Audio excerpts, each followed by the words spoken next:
ब्रिटिशांच्या सैन्याच्या 40 पट पेशव्यांचे सैनिक होते. पेशव्यांचे अफाट सैन्य आणि ब्रिटिशांचे अतिशय कमी सैन्य. पेशव्यांच्या 30,000 सैन्यापुढे ब्रिटिशांचे 800 सैनिक युद्धाला तयार होते. ही लढाई इतिहासातील एकमेव लढाई होती. ही लढाई किल्ला किंवा दऱ्याखोऱ्यातील नव्हती, तर ती लढाई सपाट भूप्रदेशावरची होती. युद्धाला सुरुवात झाली होती.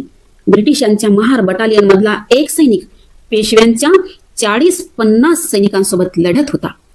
ब्रिटिशांच्या सैन्याला पेशव्यांच्या सैन्याने चारही बाजूने घेरले होते. महार सैनिक जीवाची पर्वा न करता प्राणाची बाजी लावत होता. 27 मैल रात्रभर पायी प्रवास करूनही हे शूर सैनिक लढत होते. घनघोर युद्ध चालले होते. शस्त्र सपासप चालत होते. पेशव्यांच्या सैनिकांचा रणांगणावर सडा पडत होता. प्रेतांची संख्या वाढत होती. ब्रिटिश कॅप्टन स्टास्टन मनातून घाबरला होता. चारही बाजूने घेरलेल्या पेशव्यांच्या सैनिकांपुढे आपला टिकाव लागणार नाही असे त्याला वाटत होते. महार सैनिक मात्र तुंबड युद्ध करत होते. कॅप्टन स्टास्टनला माघार घ्यावी असे वाटत होते. त्याने आपल्या सैनिकांना माघार घेण्याचा इशारा केला होता.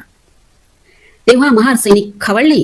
ब्रिटिशांचा मागे हटण्याचा निर्णय महार सैनिकांनी मानला नाही. कॅप्टन स्टास्टनला महार सैनिकांनी गरजून सांगितले. ते म्हणाले, माघार घेण्याचा विचार करू नका साहेब. आमच्या शरीरात रक्ताचा थेंब असेपर्यंत हे महार सैनिक मागे हटणार नाही. मरून मिटून जाऊ, पण या पेशव्यांपुढे आम्ही हरणार नाही. सिंहाच्या छातीने लढणारे हे शूर सैनिक आपल्यावर होणाऱ्या हजारो वर्षाचा अन्याय, छळ याचा बदला घेत होते. शत्रूच्या देहाचे ते तुकडे तुकडे करत होते. रक्ताचे पाट वाहत होते. भीमा नदीचे पाणी लाल झालं होतं. दिवसभर घनघोर युद्ध चालू होते. सूर्य मावळतीला आला होता. पोटात एक अन्नाचा कण किंवा पाण्याचा थेंब नसतानाही महार सैनिक आपल्या शेकडो पिढ्यांचा बदला घेण्यासाठी झुंज देत होते. ही लढाई आत्मसन्मानाची लढाई होती. रात्र झाली होती. पेशव्यांच्या अफाट सैनिकांची संख्या क्षणाक्षणाला कमी होत होती. बापू गोखले पेशव्यांच्या सैनिकांना आदेश देत होता. रणांगणात आरोड्यांचा कणण्यांचा आवाज येत होता.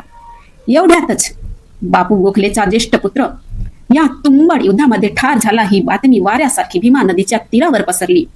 ही बातमी ऐकून बापू गोखले धाय मोकलून आक्रोश करत होता. पेशव्यांच्या सैन्याची दानादान उडाली होती.